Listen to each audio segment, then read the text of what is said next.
Sa bawat school, meron talagang isang estudyanteng allergic sa gym. Meet si Jeric, ang hari ng katamaran at master sa pag-scroll.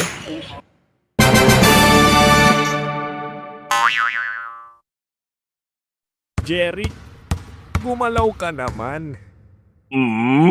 Hindi lang yung daliri mo sa cellphone. Coach, exercise naman to ah. Cardio for my thumbs. Hala, pati phone mo, mas fit pa sa'yo, bro. Tama si Danji. Kahit yung bench na inupuan mo, mas active pa sa'yo. Don't worry, coach. Ako na bahala sa kanya.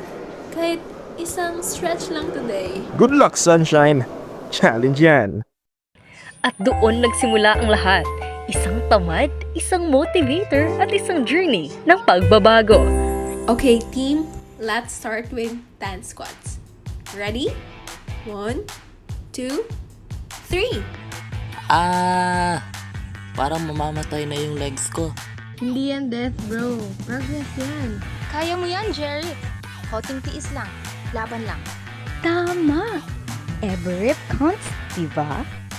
After squats, dance naman. Let's go guys, move your hips. Dance?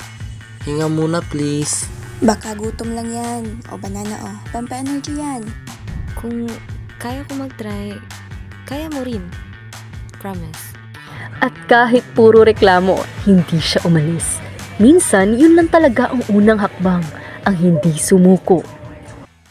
Dumaan ang mga araw at unti-unting nagbago si Jeric. Hindi lang katawan niya ang gumagalaw. Left, right. Ayos, may rhythm ka na, Jeric. Isang lap na lang. Go, go, go! Tubig muna. Wag puro soft drinks. Small steps, big change. Noon, nahihiya ako. Pero ngayon, proud ako sa progress ko. O, diba? You didn't give up. And that's what matters most. Okay, fine. Aminado na ako. Ang sarap pala ng pakiramdam pagkatapos mag-exercise. Aba, sino to? Si Mr. Fitness na pala ngayon. At doon nagsimula maging masaya ang gym dahil sa teamwork at bagong motivation. Alright, team. Let's show them your hard work. Sa Campus Fitness Fair, nagliwanag ang grupo.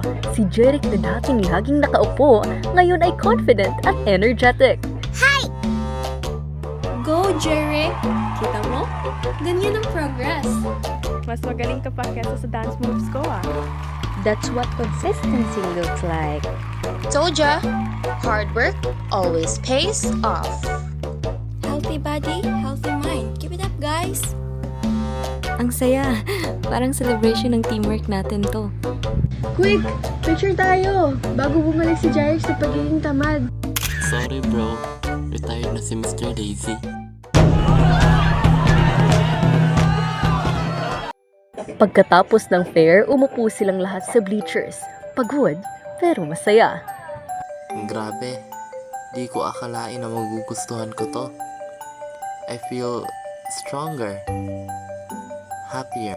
Sabi ko sa'yo, Jerry, minsan, kailangan mo lang talagang simulan. At mga kaibigang hindi titigil sa kakapilit sa'yo. Lalo na yung first day mo. Halos sumuko ka agad. At yung dance moves mo dati, parang may kalaban sa hangin. Pero ngayon, ikaw na ang inspirasyon namin. Totoo.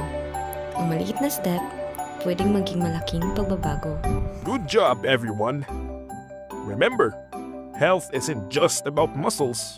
It's about heart and teamwork. Salamat sa inyo guys. You all helped me find my flex. At baka love life na rin.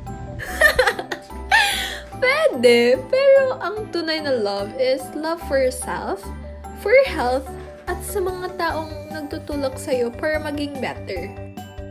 At doon natapos ang journey ni Jeric mula sa tamad na estudyante naging inspirasyon ng barkada.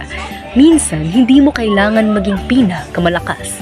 Kailangan mo lang magsimula at magpatuloy. Tama ka Mila.